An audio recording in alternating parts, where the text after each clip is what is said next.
বন্যা পরবর্তী পরিস্থিতি দেখার জন্য চলে গিয়েছিলাম কুশিয়ামারি বকরিবাড়ি এলাকায়। সামনে যে জলাশয়গুলো দেখতে পাচ্ছেন সেগুলো আসলে মানুষের বাড়ি, এখন ঝিলে পরিণত হয়েছে। সেখানে গিয়ে যা যা দেখলাম সেগুলোই তুলে ধরছি আপনাদের সামনে।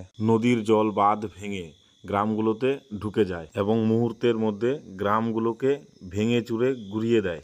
এই ভয়ানক বন্যা পরিস্থিতিতে কোনো রকমে প্রাণ বাঁচিয়ে ত্রাণ শিবিরে আশ্রয় নেয় এলাকাবাসী। সামনে যে ঘরটি দেখতে পাচ্ছেন সেই ঘরটির ভিতর থেকে জল এমনভাবে গড়িয়ে যায় যে ঘরের ভিতরে থাকা সমস্ত জিনিসপত্র গুড়িয়ে নিয়ে যায়। পুরো ফাস্ট উন্নত হইতেছিল জায়গাটা, উন্নত হইতেছিল সেই কিন্তু একদিনই শেষ। একদিন আমার 10 মিনিটে 10 বছর পিছাই দিয়ে। এটা তোমাদের বাড়ি? এখন তো বাড়ির কোনো চিহ্নই নাই।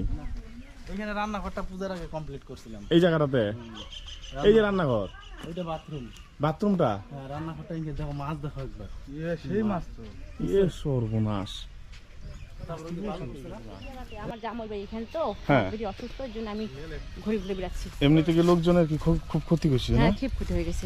মানুষের কি মানে হাসপাতাল গেছে কেমন? আমাদের গ্রাম হাসপাতাল একজন গেছে, মেয়ে বুকে চাপা পেয়ে গেছে, ঘরে ছিল তো, হ্যাঁ। ফুটে ধরে।